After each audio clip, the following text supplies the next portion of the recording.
እግዚአብሔር ምን አይነት ጻድቅ እንደሆነ ወይም እግዚአብሔር ጻድቅ ነው ስንል እንዴት ጻድቅ እንደሆነ እናያለን ማለት ነው። እስቲ የተወሰኑ ጥቅሶችን እንመለከታለን። ለዚህ ትምህርት ትክክለኛ የሆኑ ጥቅሶች ስፔሻሊ የምንማረው ጽድቅን ስለሆነ ጽድቅን የሚያንጸባርቁ የእግዚአብሔርንም ጽድቅ የሚያንጸባርቁ ክፍሎችን እንመለከታለን። መጀመሪያ የምንጀምረው እንግዲህ መዝሙር ምዕራፍ 11 ቁጥር 7 ጀምሮ ያለውን ክፍል አንብበን ነው። እስከ ቁጥር 7 ያለው እሱን ነው ሙሉን ቁጥር 7ን ሙሉ እናነበውና ከዛ በሱ ሐሳብ ላይ እንቀጥላለን። እንደዚህ ይላል፣ እግዚአብሔር ጻድቅ ነውና የጽድቅ ስራም ይወዳል፣ ቅኖችም ፊቱን ያያሉ። ስለዚህ እግዚአብሔር ምንድነው? ጻድቅ ነውና የጽድቅ ስራ ምን ያደርጋል? ይወዳል። እሱ ጻድቅ ነው። የሚወደው ምን አይነት ስራ ነው? የጽድቅ ስራ። ስለዚህ እግዚአብሔር የጀመረው የሰራው ያደረገው ነገር በሙሉ ያደረገው ከጽድቅ እንደሆነ በደንብ እንድናይ እግዚአብሔር እሱ ራሱ ጻድቅ ነውና። እንግዲህ አንድ ነገር በደንብ ማየት አለብን እዚህ ላይ። እግዚአብሔር ጻድቅ ከሆነ የሰራው ነገር በሙሉ በጽድቅ ከሆነ ከእግዚአብሔር የተገኘው ነገር በሙሉ ንጹህ ነው።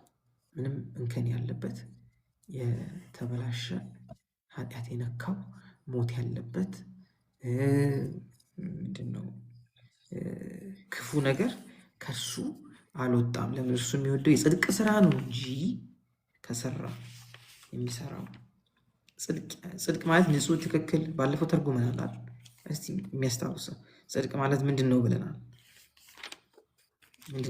ጽድቅ ማለት እሺ፣ ንጹህ፣ አንድ ንጹህ፣ ትክክል። እሺ፣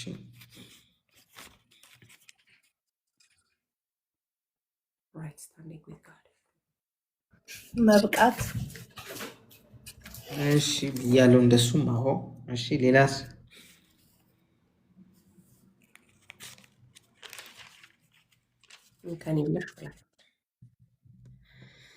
ትክክል መሆን፣ እንከን የለሽ መሆን፣ ንጹህ መሆን አይደል ያልነው? እነዚህን ጻድቅ ነው ስንል ትክክል ሆነ፣ ንጹህ ሆነ፣ እንከን የለሽ ሆነ ማለት ነው። ስለዚህ እግዚአብሔር በስራው የሚወደው እንደዚህ ከሆነ ያደረገው ነገር በሙሉ እንከን የሌለበትን የፈጠረው ከመጀመሪያ የሰራው ነገር በሙሉ። ስለዚህ እሱን ዛሬ በደንብ የምናየው የእግዚአብሔርን ጽድቅ ነው። የእግዚአብሔርን ጽድቅ ደግሞ የምናየው ከምን አንጻር መሰላችሁ? ኃጢአትንና ጽድቅን ለይተን ማየት እንድንችል፣ ስለ ሰው ያለን አመለካከት እንዲስተካከል፣ ስለ ራሳችንም ያለን አመለካከት እንዲስተካከል። ምክንያቱም አንዳንድ ሰዎች ሲያስተምሩም ሲሰብኩም እንደገና ደግሞ ሌሎች ሰዎች ምንድነው ሲሉ ሲናገሩም ከሰማችሁ የሚናገሩት ሰው ከኃጢአት እንደጀመረ ነው፣ ወይም ገና በእናቱ ማህፀን እንዳለ ሰው ኃጢአተኛ እንደሆነ ምናምን አድርገው ይናገራሉ። መጽሐፍ ቅዱስ እሱን አያስተምርም።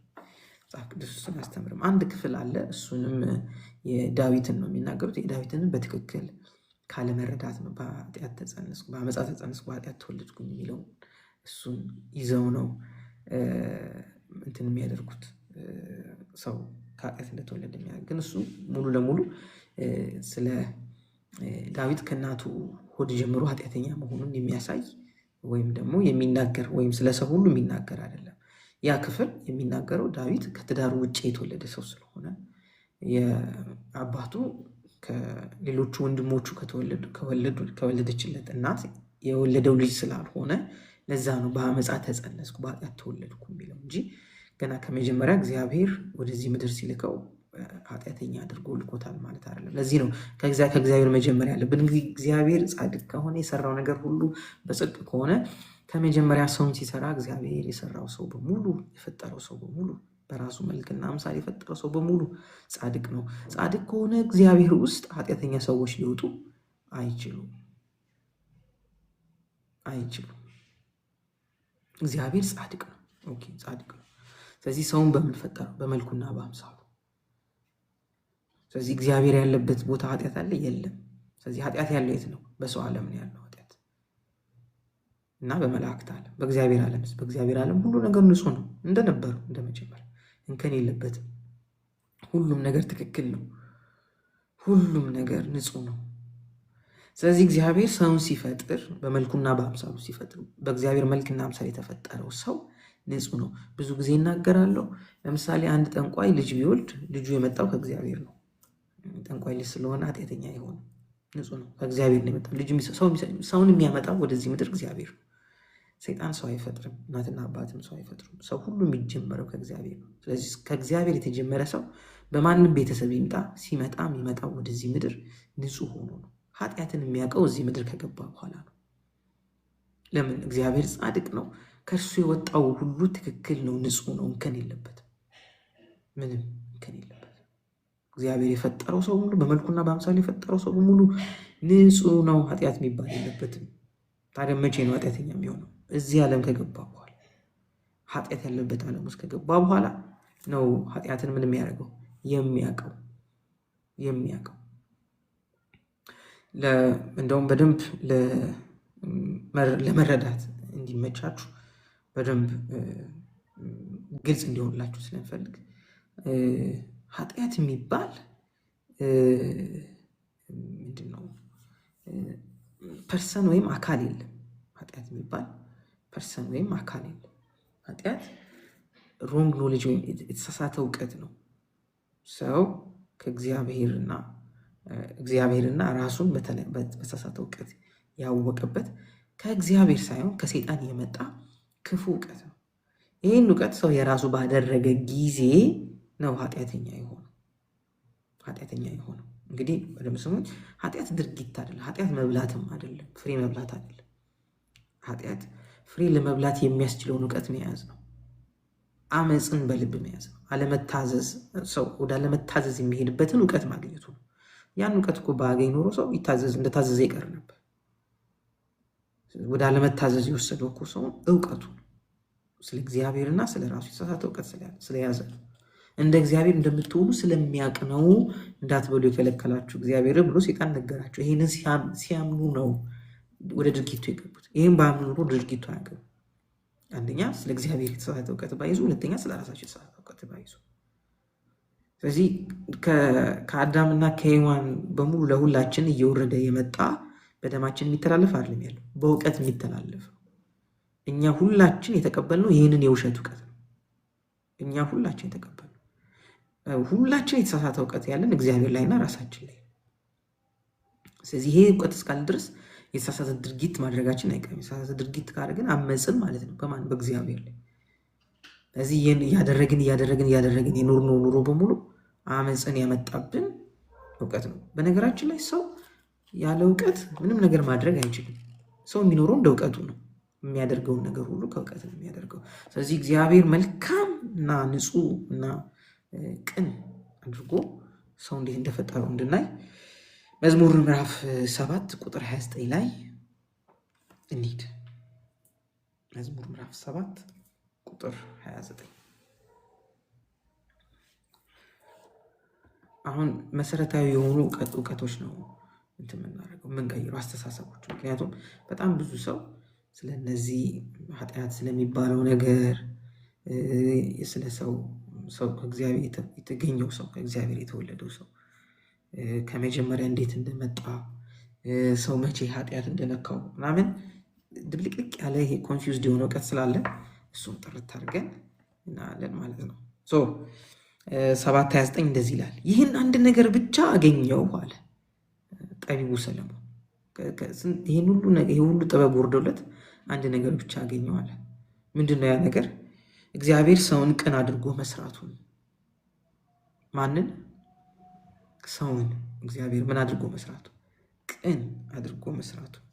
ሰዎች ግን ውስብስብ አይሰማም። መክብብ ምንድን ነው ያልኩት? መዝሙር ነው ያልኩት። ይቅርታ። መክብብ ምዕራፍ 7 የቅድሙ አልወጣም ማለት ነው። የቅድሙ መዝሙር። እሺ ሁላችሁም መክብብ ምዕራፍ 7 ላይ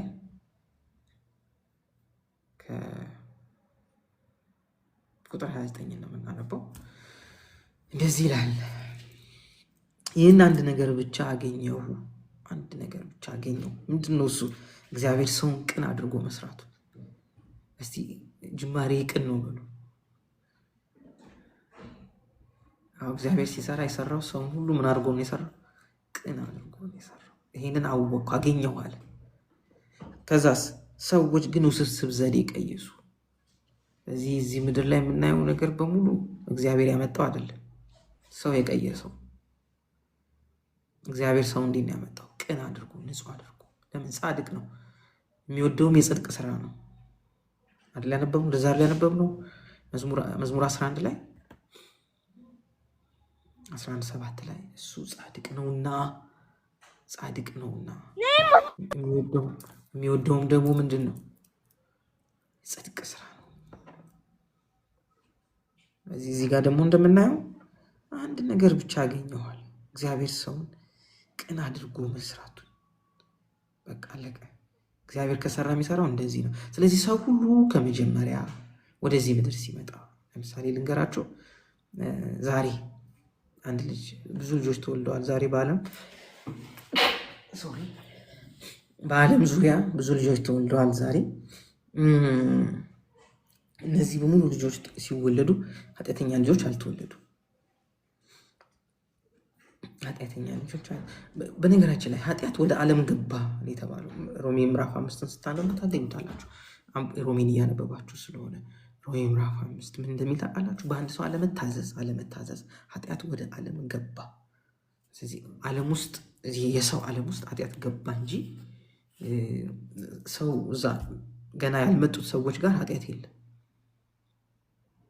እሺ፣ በዘፍጥረት 1:26 መሰረት እግዚአብሔር ሰውን ሁሉ በመልካችን በአምሳላችን እንፍጠር ብሎ ወንድና ሴት አድርጎ እንደፈጠራቸው በራሱ መልክ እንደፈጠራቸው አይተናል። ሰው ሁሉ የተፈጠረው የዛን ቀን ዘፍጥረት 1:26 ላይ ሁላችንም ተፈጥረናል። አዳም የሚቀድመን ወደ ምድር በመግባት ብቻ ነው። ይህን ዘፍጥረትን ስንማር በደንብ ተምረናል። አዳምና ሔዋን የቀደሙን ወደዚህ ዓለም ሲገቡ ነው እንጂ በመፈጠር ደረጃ እኩል የተፈጠር ነው ሁላችንም። ስለዚህ ሁሉ ጊዜውን እየጠበቀ ምን ያደርጋል? ይመጣል። ሁሉ ጊዜውን እየጠበቀ ለምን? የመኖሪያ ዳርቻ ጊዜ ወሰንን ምን አደረግላቸው? አበጀላቸው። ስለዚህ ምን ያደርጋሉ? ሁሉም በጊዜያቸው ይመጣሉ ወደዚህ ምድር። ሁሉ ወደዚህ ምድር የሚመጣው በጊዜው ከሆነ እግዚአብሔር ሁሉን ከፈጠረ እግዚአብሔር ኃጢአት የሚባል ነገር ወደ ሰው ዓለም ከመግባቱ በፊት ሰውን ቅን አድርጎ ፈጥሮ ጨርሷል። እግዚአብሔር ፈጥሮ ከጨረሰ በኋላ ነው ኃጢአት ወደ ሰው ዓለም የገባው። ስለዚህ ወደዚህ ዓለም ያልገቡ ሰዎች ኃጢአት የለባቸው፣ ንጹህ ናቸው። እዚህ አሁን እግዚአብሔር ምን እንደሚጠብቅ ታውቃላችሁ? እዛ የተፈጠሩ ሰዎች ሁሉ ወደዚህ ዓለም ገብተው ማለቅ አለባቸው። የዛን ጊዜ ነው የዓለም ፍጻሜ የሚሆን እንጂ እነዛ ሰዎች ሳይገቡ ሳያልቁ የዓለም ፍጻሜ የሚባል አይኖርም ማለት ነው። የተፈጠሩት ሰዎች ሁሉ መጥተው ወደ ምድር ማለቅ አለባቸው፣ እግዚአብሔር የፈጠረው ሰው ሁሉ ማለት ነው። ግልጽ ነው የምናገሩ ነገር አለ። ብዙ ኢንፎርሜሽን ከሆነ በኋላ በጥያቄና መልስ በደንብ ማብራራት እችላለሁ፣ በደንብ አብራራላችኋለሁ። ግን ሰው ከየት እንደጀመረ እንድታዩ የምፈልገው ሰው የጀመረው ከእግዚአብሔር ነው። ስለዚህ ሰው ከእግዚአብሔር ከጀመረ ያ እግዚአብሔር የሰራው ነገር እግዚአብሔር ያደረገው ነገር በሙሉ ትክክል እንደሆነ ንጹህ እንደሆነ ማወቅ አለብን። እሱን ካወቅን ደግሞ እሱን ከተረዳን ደግሞ እኛ ሁላችን ወደዚህ ምድር ስንመጣ የመጣነው ንጹህ ሆነን ነው። ኃጢአት ያገኘን እዚህ ምድር ከገባን በኋላ ነው እንጂ ገና ሳንወለድ በፊት ኃጢአተኞች አልነበርንም። ማንም ከመወለዱ በፊት ኃጢአትን ሊሰራ አይችልም። በቃ እያንዳንዱ በገዛ ኃጢአቱ ነው እንጂ የሚጠፋው እናትና አባቱ በሰሩት ኃጢአት ማንም ሰው አይጠፋም። ኢየሱስም የሚያስተማረው እያንዳንዳችሁ በገዛ ኃጢአታችሁ ትጠፋላችሁ፣ ትሞታላችሁ። ስለዚህ ሁሉ ሰው የሚሞተው የሚጠፋው በራሱ ኃጢአት ከሆነ እዚህ ምድር ሳይመጣ ኃጢአት መስራት አይችልም ሰው። ለምን? ኃጢአት መጀመሪያ ከእውቀት የሚጀምር ነው። ዝም ብሎ በደመ ነፍስ የሚደረግ አይደለም፣ ከእውቀት የሚጀምር። ስለዚህ በእግዚአብሔር ላይ ለማመፅ የሚያስችል እውቀት ማግኘት አለብን፣ የውሸት እውቀት ማግኘት አለብን። ለዚህ ነው ህፃናት ንጹህ ሆነው ህፃናት ቢሞቱ እንኳን ወደ ሰማይ የሚሄዱበት አንደኛው ምክንያት ይሄ፣ ወደ እግዚአብሔር የሚሄዱበት ምክንያት ይሄ ነው። ለምን? ንጹህ ናቸው። በእግዚአብሔር ላይ ሊያሳምፅ የሚችል እውቀት የላቸው። በቃ ንጹህ ናቸው። ንጹህ፣ ምንም እንከን የለባቸው፣ አንዳች ስህተት የለባቸው። ስለዚህ ወደ እግዚአብሔር የሚሄዱበት ወይም እግዚአብሔር ጋር መገኘት የሚችሉበት ንጹህ የሆነ እውቀት ስላላቸው፣ ኃጢአት የሚባል ነገር በአእምሯቸው ስላልተገኘ፣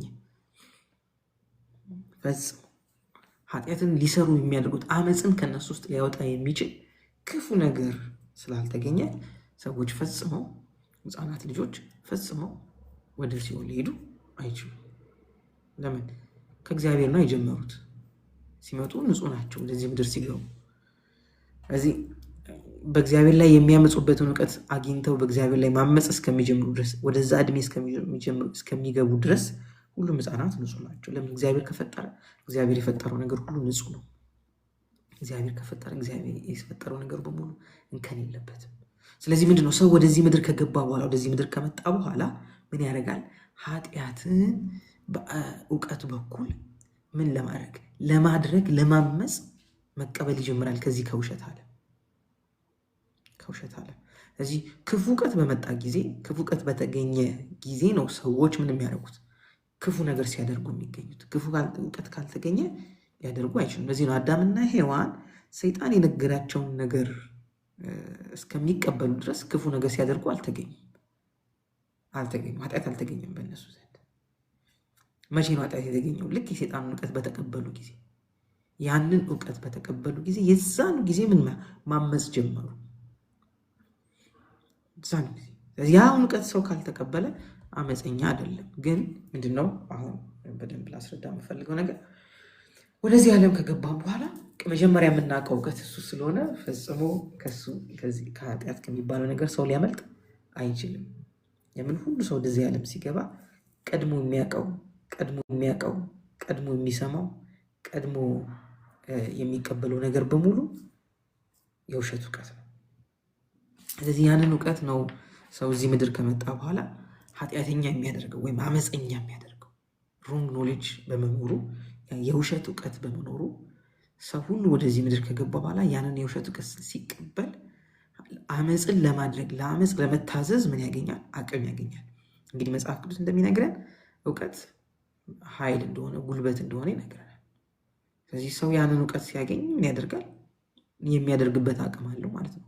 የአመፅ እውቀት ያገኘ ሰው አመፅን ሲያደርግ እናገኘዋለን ማለት ነው። ስለዚህ ከእግዚአብሔር የተፈጠሩት ንጹህ ሰዎች ወደዚህ ምድር ከገቡ በኋላ እግዚአብሔር በፍጹም ኃጢአተኛ ሰው አይፈጥርም። ከዛ ደግሞ ሰይጣን ፈጠራቸው እንዳለ ሰይጣን ደግሞ መፍጠር አይችልም። ስለዚህ ምንድን ነው የሚሆነው? እግዚአብሔር ፈጥሮ የጨረሰው ሰው ወደዚህ ወደ ኃጢአተኛ ዓለም ይገባል። ሲገቡ ሁሉም ኃጢአት ስላለ እዚህ ዓለም ላይ ምን ያደርጋሉ? እሱን በማወቅ አለመታዘዝን፣ አመፅን ይጀምራል ማለት ነው። ሁሉ ሰው ከዚህ ዓለም ነው አለመታዘዝን፣ አመፅን የሚጀምረው ከዚህ ዓለም ነው እንጂ ድምፅ ቀነሰ እንዴት ነው? አሁን ይሰማል በደንብ?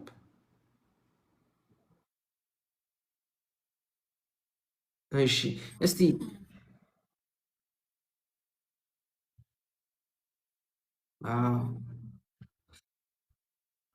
እሱም ሊሆን ይችላል። እስቲ ትንሽ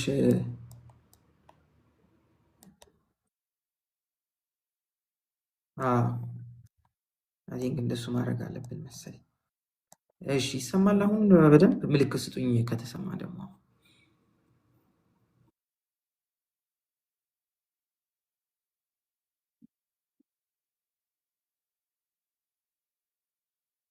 ያ ታብታብ ማድረግ አለብን ይህን ቶሎ ከፍ እንዲልልን። እሺ ምልክት ስጡን እስቲ የሚሰማችሁ ከሆነ ይሰማናል እያላችሁ። አሁን ተስተካክሏል። ወይም ደግሞ መጀመሪያ እንትን ያላላችሁ ሰዎች፣ በደንብ ያልሰማችሁ ሰዎች፣ ያልተሰማችሁ ሰዎች፣ ኪያ፣ ሀብታሙ፣ አዜብ ቶሎ ንገሩ። የእናንተ ስለነበረ ያስቸገረው።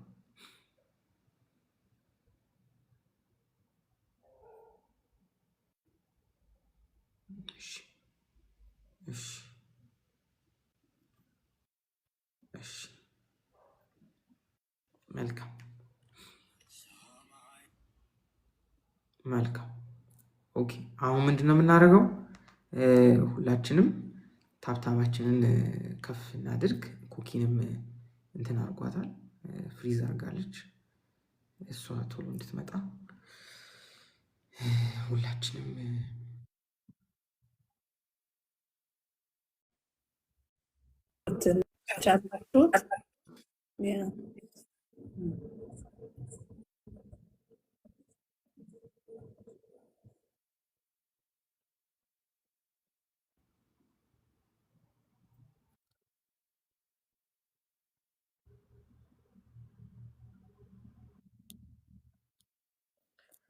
መጥቻለሁ እንዴ? አለው አሁን መተሻል። እሺ ሶሪ እንግዲህ ዋይፋይ ስለሌለኝ ዛሬ ያንተ ተቆራረጠ እንዴ ነባይ? አይ የድምፅ አይሰማም የሚል ጸንትን አደረጉልኝ እና እስኪ ትንሽ በደንብ ኔትወርክ ይባብለን ነው። እሺ ስለዚህ በቃ ታፕ እና ሼር እናድርግ። ፀሐዬ ቴንኪው የኔን ቦታ ወስደሽ ነበር መሰለኝ። እኔ በቃ እንትን አቃተኝና ወጥቼ እንደገና ሪስታርት አድርጌው ነው። ስለዚህ ፕሌስ ሼር እና ኮፒ ሊንክ ታፕ ገና እንግዲህ 20 ሺህ አልገባም ወገኖች፣ 90 ሰው እዚህ ውስጥ አለ። ትምህርታችንን እንድንቀጥል እሱን አንዴ ከፍ ብናደርገው መልካም ነው። ድምፅ የሚቆራረጥ ከሆነ ማለት ነው። ቴንኪው እያደረጋችሁ ያላችሁ ሰዎች አመለ፣ የአምሬ፣ ሚና፣ ቢታንያ፣ አዜብ፣ ጽጌሬዳ ሁላችሁም ሼር እያደረጋችሁ ስለሆነ ተባረኩ። ቴንኪዩ። ማድረግ የምንችለውን ሁሉ እንድናደርግ ጠይቃለሁ በጌታ ፍቅር። እንግዲህ ሁላችንም ተባብረን አንድ ጊዜ ትምህርቱን እንማር። ምናልባት በመሀል የኔ ስታክ ካደረገ ነባዬ ዝም ብለህ ቀጥል፣ አንተን የሚያስቀጥል ከሆነ ማለት ነው። እሺ ሁላችንም ስለዚህ አሁን እንቀጥል ትምህርታችንን። እንግዲህ ሰው ወደዚህ ምድር ሲመጣ ከኃጢአት እንደማይጀምር እያብራራው ነበር የነበረው። ሁሉ ወደዚህ ዓለም የመጣ ሰው በሙሉ የሚመጣው ከእግዚአብሔር ነው። እግዚአብሔር ደግሞ የፈጠረው ነገር በሙሉ ንጹሕ ነው፣ ቅን ነው። ሰውን ቅን አድርጎ የፈጠረው ሰውን ቅን አድርጎ የፈጠረው ማለት ትክክል፣ ምንም እንከን የሌለበት አድርጎ የፈጠረው። ታዲያ ማን ነው ሰውን ኃጢአተኛ ያደረገው? ሰው ኃጢአተኛ የሆነው ወደዚህ ምድር ምን ሲያደርግ ነው? ሲገባ ነው።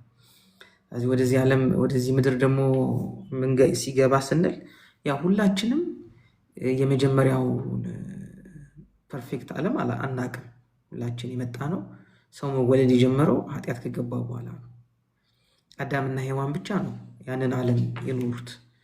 ከኃጢአት ውጭ ንጹሕ የሆኑን ዓለም የኖሩት እነሱ ብቻ ናቸው። እኛ ሁላችን የመጣ ነው ከኃጢአት በኋላ ነው፣ ኃጢአት ከገባ በኋላ ነው። ስለዚህ ህይወት የሚመስለን ኑሮ የሚመስለን ኃጢአት ውስጥ መኖር ነው፣ አለመታዘዝ ውስጥ መኖር ነው፣ አመፅ ውስጥ መኖር ነው። እኛ ሁላችን ህይወት የሚመስለን። ስለዚህ የምናደርጋለን ስንወድቅ ስንነሳ ህይወት እንደዚህ ነው እንላለን።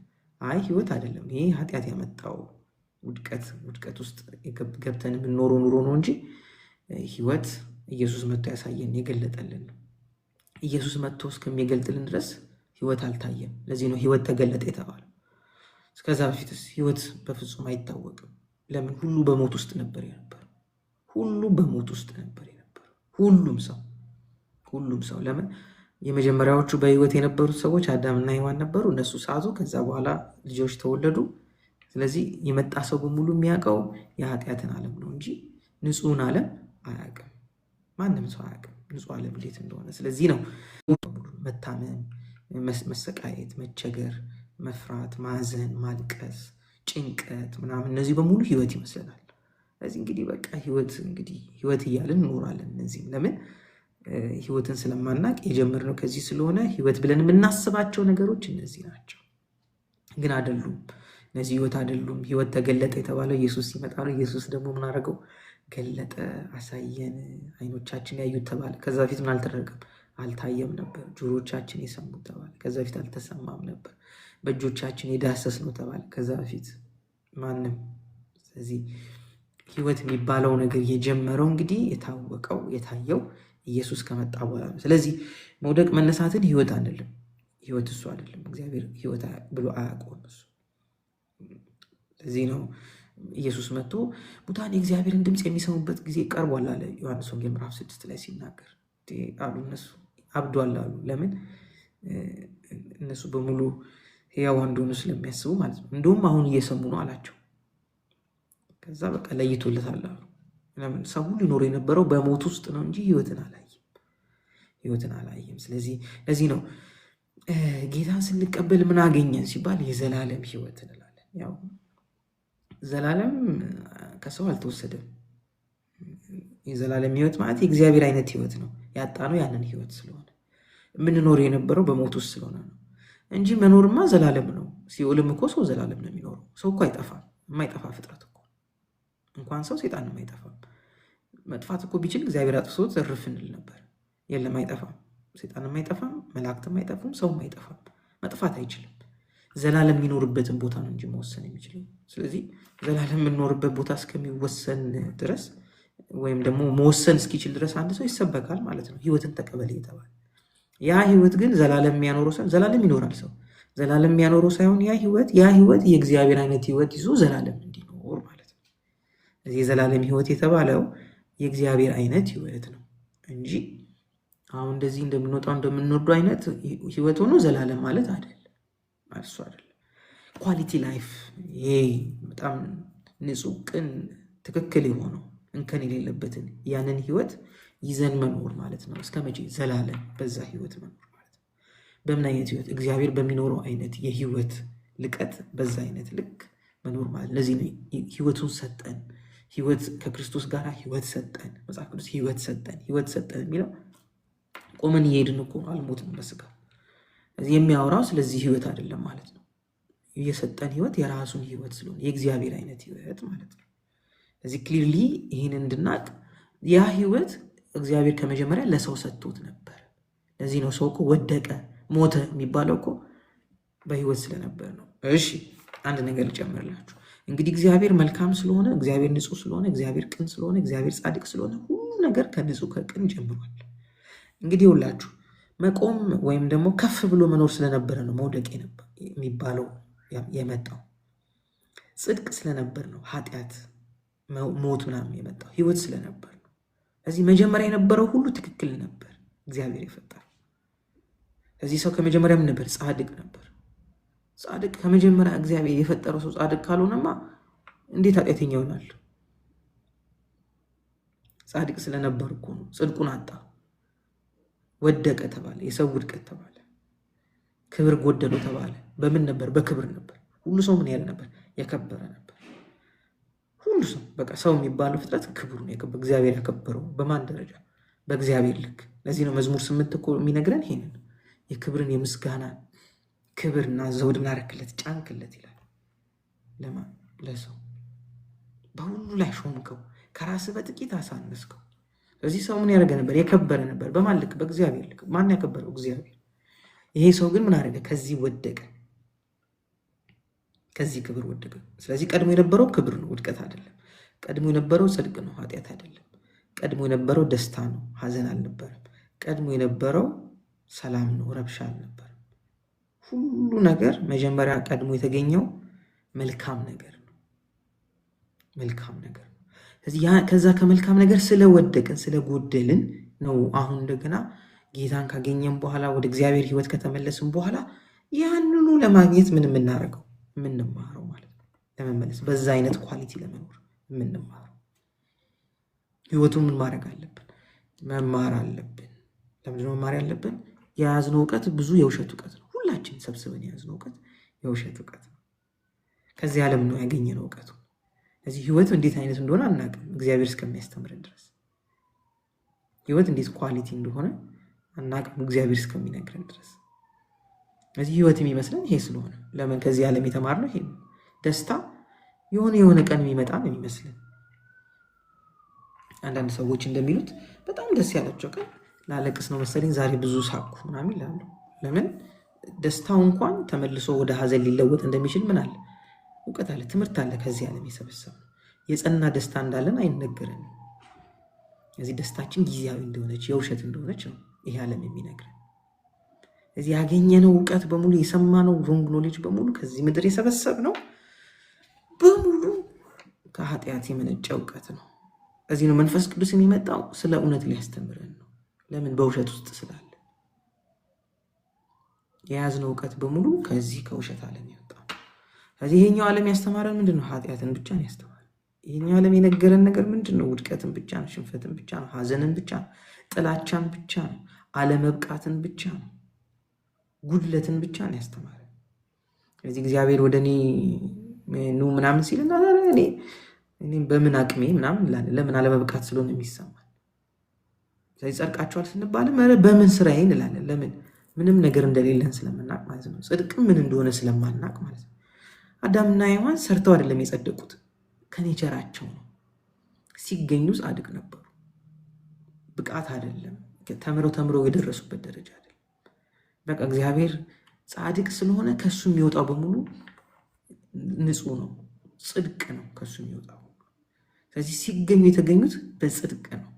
አንድም ኃጢአት አልነበረባቸው፣ እንከን አልነበረባቸው። ፍጹም ነበሩ፣ ፍጹም ነበሩ።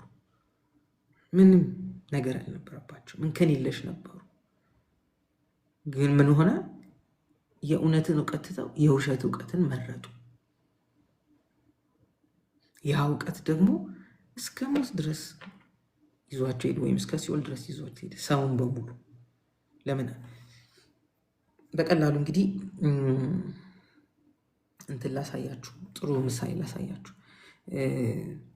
ትዝ ይላችሁ እንደሆነ ድሮ እንትን ምንድነው ኮቪድ ኢትዮጵያ ሳይገባ በፊት ኮቪድ ወደ ኢትዮጵያ ሳይገባ ሰው ሁሉ ሰላም ነበር እና 3 ሰው ምናምን ተገኘበት ሲባል ህዝቡ ግር ብሎ ሄዶ እንትን የ5 ብር ማስክ በ150 ብር በ300 ብር ምናምን ገዛ። ከዛ በፊት እኮ ሰላም ነበርን እና እንትኖቹ ምንድነው ፋርማሲዎቹ ደግሞ ተጨናነቁ። ማስክ አለቀ፣ እንትን የለም ተባለ። ከዛ የ5 ብር የ3 ብር ምናምን ማስክ ዋጋ ጨምሮ በአንድ ቀን 300 ብር እና 150 ብር ተሸጠ ማለት። ለምንድን ነው መሰላችሁ? ገባ የሚባል ምን አገኘን? እውቀት አገኘን። እስከዛ ጊዜ እስከሚገባ ድረስ ግን ምን ነበርን? ሰላም ነበር። በሰላም ነበር የምንወጣው የምንገባው። ልክ እንደዚህ ነው ኃጢአት ወደ ሰው ዓለም እስከሚገባ ድረስ ሰው በሰላም ነበር የሚኖረው። ልክ ኃጢአት ወደ ሰው ዓለም ሲገባ የሰው ዓለም ተበጠበጠ። በቃ ተበጠበጠ። ዓለማችንን የእኛን ዓለም የበጠበጠው በደም ስሙ ሰይጣን አይደለም፣ ኃጢአት ነው። ኃጢአት ባይኖር ሰይጣን ምንም እድል ሰይጣን ነበረ በፊትም ሰይጣን ከመጀመሪያም ነበረ። ግን በዚህ ዓለም ውስጥ ሰይጣን እድል ያገኘው ኃጢአት በገባ ጊዜ። ኃጢአት እስከሚገባ ድረስ ሰይጣን ነበረ፣ ግን ምንም አላደረገም። በዚህ ምድር ላይ ምንም አቅም የለውም፣ ምንም ችሎታ የለውም። ምንም አንዲት ነገር ማድረግ አይችልም፣ ኃጢአት ስለሆነ። ለዚህ ነው ሞት ሆይ ድል መንሳት የታል፣ ሲኦል ሆይ ወይም ማሸነፍ የታል። ከዛ የሞት መውጊያ የሲኦል መውጊያ ማን ነው? ሞት። የሞትስ ኃይል ማን ነው? ኃጢአት። ስለዚህ ኃጢአት ኢየሱስ ደግሞ የመጣው ኃጢአትን ሊያስወግድ ነው። ለምን? ኃጢአት ከተወገደ ሁሉ ይወገዳል።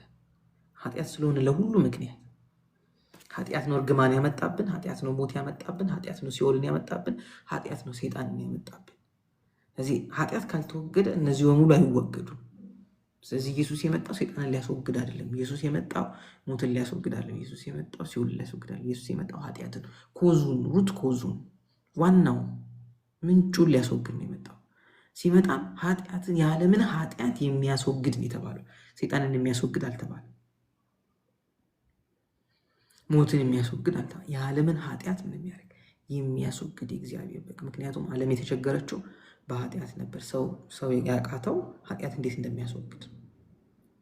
ስለዚህ የተደረገው ነገር በሙሉ ስለዚህ የዲያብሎስን ስራ ሊያፈርስ የእግዚአብሔር ልጅ ምን አደረገ? ተገለጠ። ኢየሱስ ሲመጣ ኢየሱስ ሲገለጥ የተገለጠበት ዋነኛው ምክንያት የዲያብሎስን ስራ ምን ሊያደርግ ነው? ሊያፈርስ። የዲያብሎስ ስራ የሚመስላቸው ብዙ ሰዎች መተት ምናምን ጥንቆላ ይመስላቸው። አይሱ አይደለም። የዲያብሎስ ስራ ማለት ኃጢአት ነው። ስለዚህ ኢየሱስ የመጣው የዲያብሎስን ስራ ምን ሊያደርግበት ነው? ሊያፈርስበት ነው። የግሪክ ትርጉም ምንድን ነው የሚለው? ዲያብሎስን ስራ ፈት ሊያደርገው ይላል። ከስራ ሊያስወጣው፣ ሊያፈናቅለው ማለት ነው፣ ሊያባርረው። ለምን? ኃጢአት ከተወሰደ በምን ይሰራል? በምን ጉልበት ያገኛል? እዚህ መጣና ኢየሱስ ኃጢአትን አስወገደ። እዚህ ድል መንሳት የት አለ ኃይል ተባለ። ሲኦል ምንም ኃይል የለም። ለምን? ኃይል ያገኘው በምን በኩል? በኃጢአት በኩል። የእግዚአብሔር ልጅ ደግሞ የተገለጠው ኃጢአትን ምን ለማድረግ? ለማፍረስ፣ ለማስወገድ። ስለዚህ አስወገደ፣ ሰይጣንን ባዶ ዜሮ አደረገው ማለት ነው።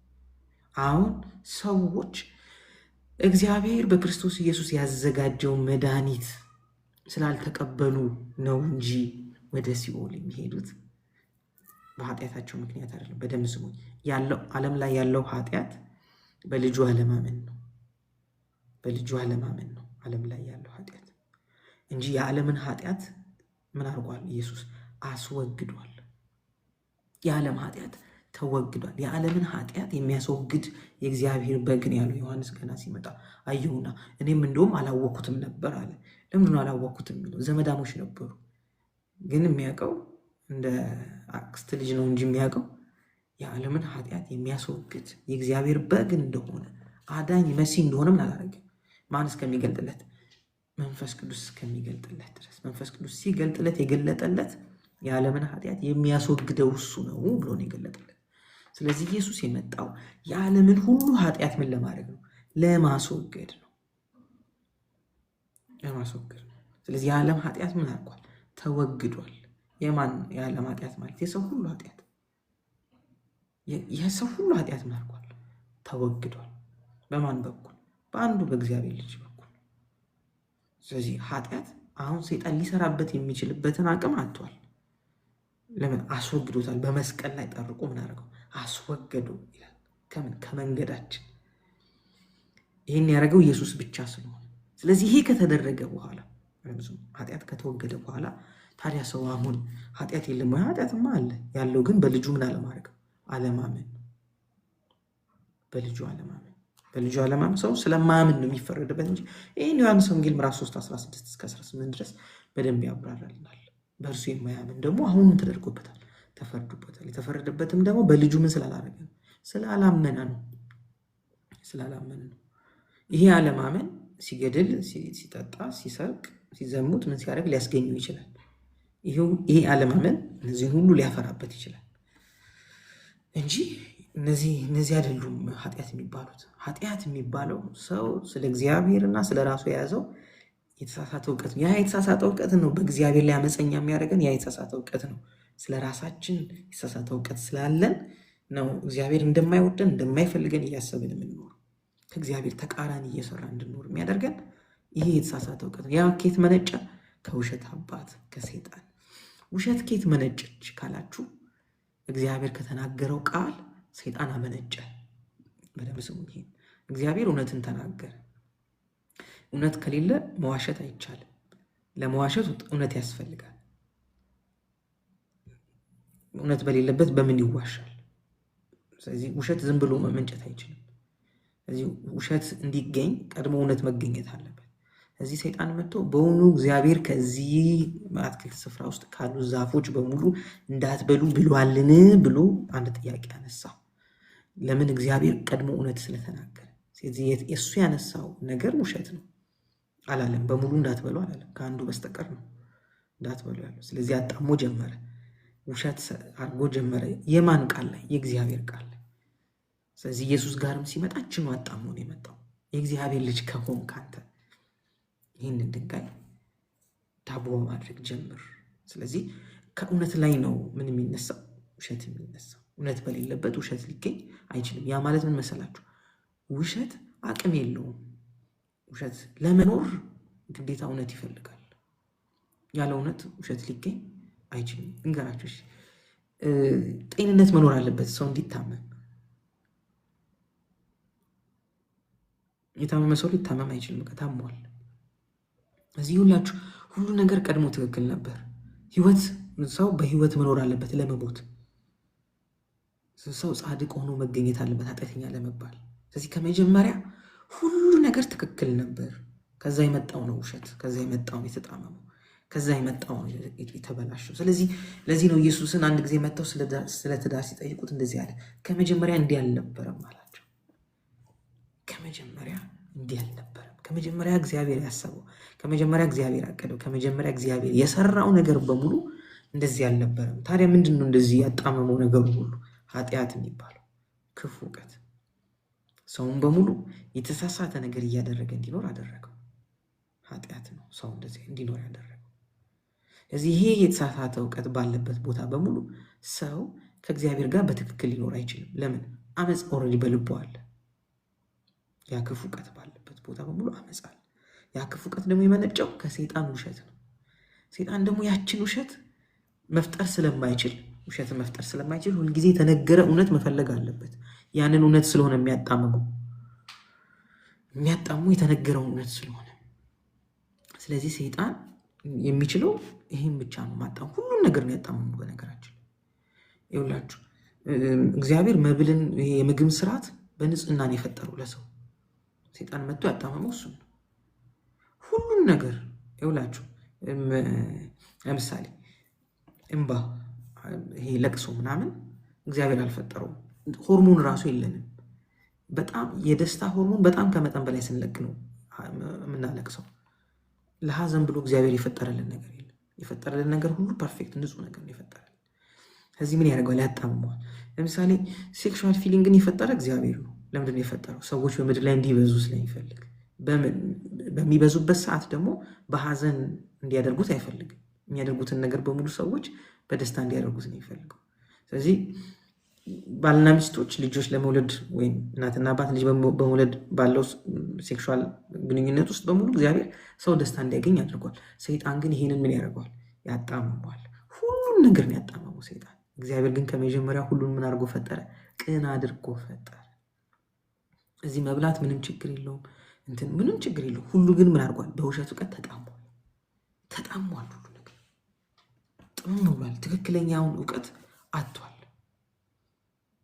ይህን ያደረገው ማለት ነው ኃጢአት ወይም የተሳሳተ እውቀት በሰው ዘንድ ስለተገኘ፣ ያ የተሳሳተ እውቀት ሰውን ሁሉ የሚሄድበትን መንገድ አንድ አይነት አደረገው። ሰው በጣም ሰው በጣም አስከፊ እውቀቶች እያወቀ መጣ። ለዚህ ነው ሮሜ ምዕራፍ 1 2 3 ስታነቡ ይሄ ኃጢአት የሚባለው ይሄ ክፉ እውቀት ሰዎችን እንዴት እግዚአብሔርን ከማወቅ እንዴት እንደወሰዳቸው ያሳየናል። እዚህ ነው ሮሜ 3 ላይ ሄዳችሁ ስታነቡ 2ንም 3ንም ሄዳችሁ ስታነቡ እንደዚህ ይላል። በቃ እንደውም እግዚአብሔርን ለማወቅ ባልወደዱ መጠን ይላል። ለማወቅ ያችሁ ኖሌጅ ነው። ባልወደዱ መጠን ለማይረባ አእምሮ አሳልፎ ሰጣቸው። የኔ ፓስተር ሁሌ ይላል ፍርዱ ከአእምሮ ወደ አእምሮ ነው ይላል። እግዚአብሔርን በዚህ አእምሮ እግዚአብሔርን ለማወቅ ካልፈለግክበት ሌላ ነገር ታውቅበታለህ እንጂ ባዶ መቀመጥ አይችልም። አእምሮ ባዶ መቀመጥ አይችልም። ወይ እግዚአብሔርን ማወቅ ያውቅበታል፣ ወይም እግዚአብሔርን በማወቅ አእምሮ ይሞላል፣ ወይም ደግሞ ክፉ ነገር በማወቅ ምን ያደርጋል? ይሞላል። ከዚህ ውጪ እውቀት ሌላ ነገር ይዞ ሊገኝ አይችልም።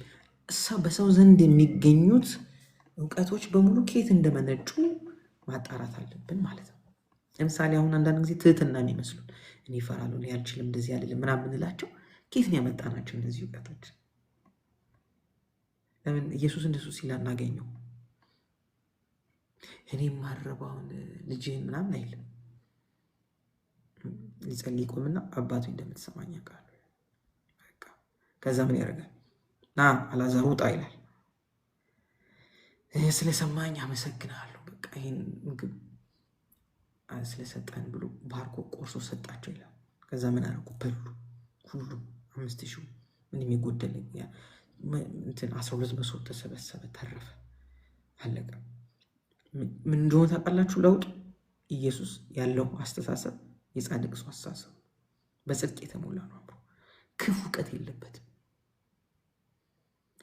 ኃጢአት ያመነጨው ኃጢአት እዚህ ምድር ላይ ያመጣው ያ ክፉ እውቀት አላገኘውም። ስለዚህ ምን ሆነ? የኖረው ኑሮ በሙሉ ያደረገው ነገር በሙሉ እግዚአብሔር ምን የሚያደርግበትን ነው? ደስ የሚሰኝበት። እግዚአብሔር ደስ የሚሰኝበት። ስለዚህ አልፎ ለእኛ መስዋዕት መሆን የሚችልበት፣ አልፎ ለእኛ የዓለምን ኃጢአት ማስወገድ የሚችል እግዚአብሔር በቃል ንጹህ መስዋዕት ሆኖ መቅረብ የሚችልበትን ንጽህና ይዞ ተገኘ። ስለዚህ በሁሉ ተፈተነ ይላል መጽሐፍ ቅዱስ ሲነግረን። ከኃጢአት በስተቀር በሁሉ ተፈተነ። ተራበ፣ ደከመ፣ ምን አለ፣ በቃ ተሰደበ፣ ብቻውን ትተውት ሄዱ ምናምን፣ ሁሉም ነገር አደረጉት። ኃጢአት ግን አልቻለውም። ለምን? የያዘው እውቀት ንጹህ እውቀት ነው። ስለ አባቱ ሁሌ ሲነግር ለዚህ ነው ሲያስተምራቸው ፐርፌክት የሆነውን እውቀት ስለሆነ የሚናገሩ ይደነቁ ነበር። ገና በ12 ዓመቱ ቤተ መቅደስ ተገኝቶ እንግዲህ 3 ቀን ማለት ቀላል አይደለም። 3 ቀን ማለት ለ3 ቀን ያህል ሲፈልጉ ተለያይተው ማለት እዛ ቤተ መቅደስ 3 ቀን ሙሉ ከቦ እነዚህን ከበውት ፈሪሳውያን፣ ሰዱቃውያን ጸሐፍት ይደነቁ ነበር በሚያወራው በሚያስተምረው ነገር። ምንድን ነው ምክንያቱ? ያለው እውቀት ያገኘው የተማረው ትምህርት ንጹህ እውቀት ብቻ፣ ከሰይጣን የወሰደ እውቀት የለም። እንግዲህ ልንገራችሁ፣ ሰው ወደዚህ ምድር ሲገባ እግዚአብሔር ንጹህ አድርጎ ስለፈጠረው ሲመጣ ሰው ሁሉ ንጹህ ሆኖ ነው የሚመጣው። እዚህ ምድር ከገባ በኋላ ግን የገባው ኃጢአት ያለበት ዓለም ውስጥ ስለሆነ መጀመሪያ የሚማረው ሁሉ ሰው ኃጢአትን ነው መጀመሪያ የሚያውቀው። ኃጢአት ቀላል ነው እዚህ ምድር ላይ። ለምን ቀላል ሆነ? መጀመሪያ ጽድቅ ነበር ቀላል፣ አሁን ኃጢአት ቀላል ሆነ። ለምን? ቀድሞ የነበረው ሰው ኃጢአትን ምን ስላደረገ? ስላስገባ። በአንድ ሰው መተላለፍ ስለሆነ የሚለን ኃጢአት ወዴት? ወደ ዓለም ገባ ስለሆነ እዚያ እቺ ዓለም ኃጢአትን ከተቀበለች ወዲህ ሰው ወደዚህ ምድር ሲገባ የሚገባው ኃጢአት ያለበት ዓለም ውስጥ ነው። ስለዚህ ንጹህ ሰው የት መጥቶ ይገባል? ኃጢአት ያለበት ዓለም ውስጥ። ስለዚህ ንጹህ ሰው ኃጢአት ያለበት ዓለም ውስጥ ይገባና ልክ ለእውቀት እድሜው ሲደርስ ምን ያደርጋል? አመፅን ከልቡ ማመንጨት የሚችልበትን እውቀት ይካፈላል። ከዛ ምን እንደሚያደርግ ታውቃላችሁ? በድርጊቱ በንግግሩ በምኑ ያንን ማድረግ ጀመረ። ከዛ ልቡ ሐዘንተኛ፣ በደለኝነት፣ የበታችነት የተሰማው ምን ያደርጋል? ይመጣል፣ ያድጋል። ሁሉ ሰው ፈሪ ይሆናል። ሁሉ ሰው ሐዘንተኛ ይሆናል። አለመብቃት ይሰማዋል። እያዘነ ይገኛል። ከዛ ምን ይፈልጋል? ከዚህ የሚያድነው ይፈልጋል። ከዚህ የሚያድነው ፍለጋ ደግሞ ቅርጽ ሲቀርጽ እንትን ሐውልት ሲያመጣ አድነኝ እያለ እንትን ሲል የማያቆመው ሐውልት የለም፣ የማይቀርጸው ቅርጽ የለም። ስለዚህ ምን ያደርጋል? ይህን ሁሉ መንገድ ይሄ ሁሉ ልፋት የሚሄደው ከዚህ አለመብቃት፣ ከዚህ ሐዘን፣ ከዚህ በደለኝነት ለመዳን ስለሚፈልግ። የሚያሳዝነው ምን መሰላችሁ? ቸርች ለሰው ለምድር ለሕዝብ ሁሉ ጽድቅን የምታውጅ ቤት ነበረች። ወይም እግዚአብሔር ያስቀመጣት ቸርችን ጽድቅ እንድታውጅ ነበር። ለሰው ሁሉ ይሄ እንድታውጅ ነበር። የሚያሳዝነው አሁን ብዙ የምንሰማው በየሳምንቱ ሁሉ የምናየው ወይ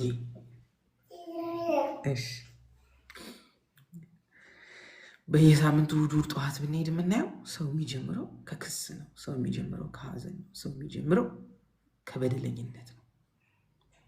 በቃ በየሳምንቱ በድለናል፣ እንደዚህ ብለናል እያልን ከሐዘን ነው የምንጀምረው። ለምንድን ነው?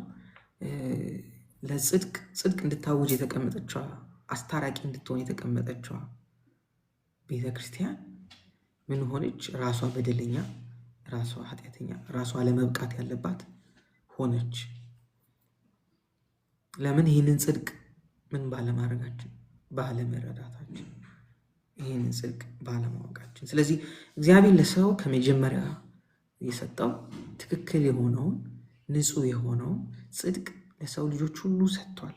እንዳልኩት ልንገራችሁ እንግዲህ ከየትኛውም ሃይማኖት፣ ከየትኛውም ዘር፣ ከየትኛውም ኮንቲኔንት ሰው ሲወለድ የተወለደው ልጅ ዛሬ ለምሳሌ በምድር ላይ የሆኑ የተወለዱት ልጆች የተወለዱት ጻድቅ ሆነው ነው። በቃ የተወለዱት ለምን? የመጡት ከእግዚአብሔር ነው። ሰይጣን ወደዚህ ምድር የላከው ሰው የለም። ልንገራችሁ በአቦርሽን ምክንያት በሚስከሬጅ ምክንያት ምናምን ልጆች ሊሞቱ ይችላሉ። ጻድቅ ናቸው፣ ንጹህ ናቸው። ምንም እነሱ ከዚህ ምድር የተካፈሉት ምንም ሮንግ ነገር የለም። ስለዚህ እግዚአብሔር ይቀበላቸዋል ሲል በደንብ ነው የሚንከባከባቸው። ለምን? በመልኩና በአምሳሉ እግዚአብሔር ሰውን ሁሉ ፈጥሯል። በቃ ሁሉም ሰው በመልክና በአምሳሉ አምጥቷል ወደዚህ ምድር። ይህንን ሰው ሁሉ ማመን አለበት ወይም ማወቅ አለበት። ለምን ካላችሁ እግዚአብሔር ከመጀመሪያ ሁሉን ቅንና ንጹሕ አድርጎ ምን አድርጓል? ፈጥሯል። ጻድቅ እግዚአብሔር ኃጢአተኛ ልጆች አልወለደም። ንጹሕ እግዚአብሔር የቆሸሹ ልጆች ወደ ምድር አላከም። ፍቅር የሆነው እግዚአብሔር ጥላቻ የሞላባቸውን ሰዎች ወደ ምድር አላከም። ሰው ሲመጣ ንጹሕ ነው፣ በጣም ንጹሕ ነው። ለዚህ ነው ንጽህና ስላለብን ነው። ንጽህና ስላለ በሰው አእምሮ ውስጥ ንጽህና ስላለ ነው ህፃናት በጣም ያንግ ኤጅ ላይ በጣም እርሊ እድሜያቸው ላይ ራቁታቸው ምናምን ይሮጣሉ ቤት ውስጥ። ውጭም ብለቃቸው እንደዛ የሚኖሩት ለምን? ንጽህና ስላላቸው። አልረከሰም እውቀታቸው፣ አእምሯቸው አልረከሰም። ልክ አእምሮ መርከስ ሲጀምር ግን አእምሮ ኃጢአት የሚባለው ነገር አመፅ የሚባለው ነገር ሲመጣ ግን ሰው የራሱን አካል እንኳን እንደ ርኩስ ይቆጥራል። በራሱ ማፈር ይጀምራል። በራሱ መሸማቀቅ ይጀምራል። ለምን? ኃጢአት የሚያደርገው ይሄንን ነው። ህሊናን ማቆሸሽ ነው ኃጢአት ስራው። ኃጢአት የሰውን ሁሉ ህሊና ምን ማድረግ ነው? ማቆሸሽ ስለሆነ ከመጀመሪያስ ሰው ሁሉ በህሊናው ምን ነበር? ንጹሕ ነበር። ስለዚህ ኃጢአትን ያወቅነው እዚህ ምድር መተን ነው ሁላችን እንጂ እግዚአብሔር ሲፈጥር ሁሉን ቅን አድርጎን የፈጠረው። ለዚህ ነው ቅድም እግዚአብሔር ቅን አድርጎን የፈጠረኝ በሉ ያልኳችሁ። ለዚህ ነው በቃ ቅን አድርጎን የፈጠረን። ምንም እንከን አልነበረብንም፣ ንጹሕ ነበር። እግዚአብሔር ይመስገን። በክርስቶስ ዳግም ስንወለድም እንደዚሁ ነው፣ ንጹሕ ተደርገን የተፈጠረው። ነጽተናል። አሁን አንጽቶናል። አንጽቶናል ማለት ምንም እንከን የለብን፣ ምንም እንከን የለብን። ለምን? የኢየሱስ ክርስቶስ ደም ከኃጢአት ሁሉ ከየትኛውም ኃጢአት ምን ያደርጋል? ያነጻል። ከዚህ ከኢየሱስ ክርስቶስ ደም የሚበልጥ ኃጢአት የለም። ሰው በሙሉ መንጻት የሚችለው በኢየሱስ ክርስቶስ ደም ብቻ ነው። እግዚአብሔር ሰው ይነጻበት ዘንድ የላከው መስዋዕት፣ ሰው እንዲነጻ ከኃጢአት መንጻት እንዲችል የላከው መስዋዕት እሱ ኢየሱስ ክርስቶስ ይባላል። ደሙን በመስቀል ላይ በማፍሰሱ የኃጢአት ስርየት አስገኝቷል። እነዚህን እንግዲህ በሚቀጥሉት ክላሶች በደንብ እናብራራለን። በደም እንዴት መንጻት እንዳለ፣ የመንጻት ስርዓት ምን እንደሆነ እነሱን ነገሮች እናያለን። እንግዲህ በደሙ አነጻን ስንል ደግመን እየቆሸሽን እንታጠብ፣ ደግመን ከዛ የሆነ ጊዜ እየቆሸሽን እንድንታጠብ ከዛ እየቆሸሽን እንድንታጠብ አይደለም። አንድ ጊዜ ነው መንጻት የተፈጸመው። አንድ ጊዜ ነው ኢየሱስ በደሙ አማካኝነት መንጻትን ካስገኘ በኋላ ነው የሚለው። ዕብራውያን ሄዳችሁ ስታጠኑ ታገኝታላችሁ። መንጻትን ካስገኘ በኋላ ለመቼ? ለአንዴና ለመጨረሻ ጊዜ ምን አስገኝቷል? መንጻት። ለማን? ለሰው በሙሉ መንጻት ተገኝቷል። የነጻሁት አንድ ጊዜ ነው። ይሄ በየእሑዱ አንጻኝ የምንለውስ መጽሐፍ ቅዱስ አያስተምርም። እንደሱ ያነጻን አንዴ ነው። አሁን መንጻት ያለብን ከክፉ እውቀት ነው፣ ከውሸት እውቀት ነው መንጻት ያለብን። ከውሸት እውቀት ከያዝነው ተጠቅጥቆ እዚህ ውስጥ ከተሞላው ከዛ እውቀት ነው መንጻት ያለብን እንጂ ከኃጢአትማ ነጽተናል። ከኃጢአት ካልነጻንማ መንፈስ ቅዱስ ራሱ በእኛ ላይ መሆን አይችልም። መንፈስ ቅዱስና ኃጢአት አብሮ አይኖሩም። ለዚህ ነው እኮ መንፈስ እያዘነ ከሰው ልጆች ጋር አይኖርም ብሎ ወሰደ መንፈሱ። ከዛ ልክ ሲነጻ ሰው መንፈስ ቅዱስ ተመለሰ። በማን? በኢየሱስ ክርስቶስ አማካኝነት መንጻት ሲገኝ መንፈስ ቅዱስም ተመለሰ። እዚህ ለዘላለም ከእናንተ ጋር ይኖራል ተባለ። አሁን ለምን አይሄድም? አንድ ያንጽቶናል እና እንጂ እንደዛማ ከሆነ ሲሄድ ሲመጣ በዚህኛው እንትን ሮብ ሄዶ ከዛ እሑድ ሲመጣልን እንደገና ደግሞ ሰኞ፣ ማክሰኞ፣ ሮብ ደህና እንሆንና ሐሙስ የሆነ ነገር ያደረግን ቀን መንፈስ ቅዱስ ሲሄድ ከዛ እንደገና እሑድ ሄደን የጸለይን ቀን ሲመለስ እንደዚህ አይነት መንፈስ ቅዱስ እንደዚህ አይነት ድራማ እግዚአብሔር አልሰራም። እግዚአብሔር በስራው ትክክል ነው። ስራው ራሱ ቅድም እንዳነበብ ነው ጽድቅን ይወዳል። በስራው እሱ ራሱ ጻድቅ ነው እና በስራውም ደግሞ ምን ይወዳል? ጽድቅን ይወዳል። ትክክል የሆነ ነገር ነው የሚወዳል። ስለዚህ መንጻት ካስገኘ በኋላ ማን? ኢየሱስ ክርስቶስ በምን አማካኝነት? የራሱን ደም ይዞ መንጻት ካስገኘ በኋላ ሄዶ በአባቱ ቀኝ ምን አድርጓል? ተቀምጧል። አሁን በየቀኑ እየመጣ አነጻንም ማለት ነው። ካስገኘ አንድ ጊዜ ለአንዴና ለመጨረሻ ጊዜ ይህን ካስገኘው በኋላ ሄዶ በአባቱ ቀኝ ምን አድርጓል? ተቀምጧል። ካህን ተቀምጦ ስለማለት ነው። ካህን መቀመጥ አይችልም። ምክንያቱም አንዱ ሲመጣ በብሉይ ኪዳን በሌዋውያን ሄዳችሁ ብታነቡ ይህንን በደንብ ስለሚያስረዳ ማየት እንችላለን። በየጊዜው ዝም ብሎ ማረድ ነው። ያኛው ሲመጣ ይሄኛው ሲሄድ፣ ያኛው ሲመጣ ይሄኛው ሲሄድ፣ ሲያርድ መስዋዕት ሲያቀርብ ሲያርድ አይቀመጥም። ምን ይቀመጣል? መቀመጫ የለውም። አይቆምም ሰው ኃጢአት። ስለዚህ ያኛው በጉን ይዞ ሲመጣ፣ ያኛው በሬ ይዞ ሲመጣ፣ ያኛው ፍየል ይዞ ሲመጣ ይሄኛው ሲያርድ እዛ ወስዶ እሳት ላይ ሲያደርግ ሲያቃጥል ምን ሲል ሲመለስ ይህን ሲያደርግ ይህን ሁሉ ሲያደርግ ይውላል። መቀመጫም የለውም፣ እረፍትም የለው። ይሄኛው ግን ይላል የትኛው? ይሄ የኛ ሊቀ ካህን እሱ ግን አንድ ጊዜ መንጻት ካስገኘ በኋላ ለአንዴና ለመጨረሻ ጊዜ እስቲ ለአንዴና ለመጨረሻ ጊዜ ነጽቻለሁ።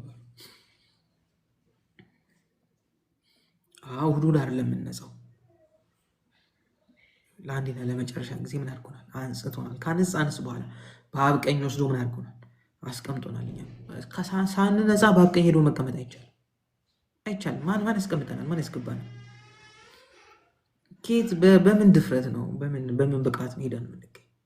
አብ ቀኝ ተገኛችሁ ከተባልን የተገኘ ነው ነጽተን። ኃጢአት ተወግዶ፣ ኃጢአት ካልተወገደ መገኘት አይቻልም። ስለዚህ ኢየሱስ በመስቀል ላይ ሆኖ አባት ሆይ ለምን ተውከኝ እያለ ሲያለቅሰው ኃጢአት በእርሱ ላይ ስለነበር የእኛን ኃጢአት በሙሉ በእርሱ ላይ አኖረው ስለሚል ኃጢአታችን በሙሉ በእርሱ ላይ ሆኖ ነው እሱ ፊቱን ያደረገበት ያዞርበት። አሁን እግዚአብሔር እኔ ላይ ፊቱን ሊያዞር አይችልም። ለምን? በቃ ስለ እኔ አንዴ ኢየሱስ ላይ ያዞሯል። ጻድቅ ስለሆነ እሱ እግዚአብሔር ጻድቅ ስለሆነ በደም ስሙኝ ይውላችሁ። የእግዚአብሔር ጽድቅ ትክክል ንጹህ ስለሆነ በስራውም ትክክል ስለሆነ እግዚአብሔር አንድን ሰው ወይም ሁለት ሰዎችን በአንድ ጥፋት አይቀጣም ማለት እንደሆነ አስረዳቸዋል። ሁለት ሰዎችን በአንድ ሰው ጥፋት አይቀጣም ማለት ኢየሱስን ስለ እኔ ኃጢአት ከቀጣ አሁን ዛሬ ደግሞ እኔን ደግሞ እንትን አድርገሃል ብሎ እኔን ሊቀጣበት የሚችልበት ሌላ ምንም ነገር የለውም። ለምን? ኢየሱስንም ቀጥቶ እኔንም ከቀጣ የእግዚአብሔር ጽድቅ ምን ያደርጋል? ይጓደላል ማለት ነው። የእግዚአብሔር ጻድቅ በስራው ጻድቅ መሆኑ ምን ያደርጋል? ይጓደላል። ስለዚህ ይሄን ሊያደርግ አይችልም። ለምንድን ነው የማይችለው? ንጹህ ስለሆነ እሱ በስራው ትክክል ስለሆነ። ስለዚህ አንዴ ካጸደቀ ምን አድርጎናል? አጽድቆናል። አንዴ ኢየሱስን በእንደ ኃጢአት ከቀጣ በዛው ኃጢአት መልሶ ሊቀጣ አይችልም። ብዙ ጊዜ ወደ ምሳሌ አለኝ። ምሳሌ ባስ ውስጥ ገብተን ሁላችንም ተነስተን ከአንድ ቦታ ተነስተን አንድ ቦታ ብንሄድ ባስ ሹፌሩ መብራት ቢጥስ ትራፊኩን ቢይዘው ማንን የሚቀጣው? እየዞረ ሁላችንም ባስ ውስጥ ያለ ነው። ለምን? በቃ አንዱ ስለ ሁሉ ሞተ፣ አንድ ተገኘ በእኛ ፈንታ መሪውን ይዞ። በቃ እሱ ተቀጣ። አሁን እግዚአብሔር እኔን የሚቀጣበት ምንም ነገር የለውም። ለምን? በእሱ ላይ የወረደው ቅጣት ለእኛ ምን አመጣልን? ሰላም አመጣልን ከእግዚአብሔር ጋር በእሱ ላይ የወረደው ቅጣት። ስለዚህ ኢየሱስ የመጣበትን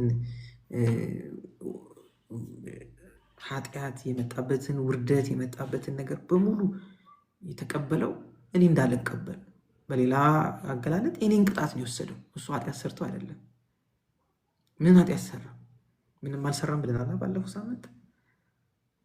ምንም አንዳች የተገኘበት ኃጢአት የለም። እዚህ የተገኘበት ኃጢአት ከሌለ የኔን ኃጢአት ምን አድርጎ ነው? ወስዶ ነው። እግዚአብሔር ደግሞ ንጹህ ሰው መቅጣት አይችልም። ንጹህ ሰው የማይቀጣው ለምንድን ነው? ትክክል ስለሆነ እግዚአብሔር። ስለዚህ ኢየሱስ የኔን ኃጢአት ወሰደና ስለ እኔ ምን አደረገ? ተቀጣ።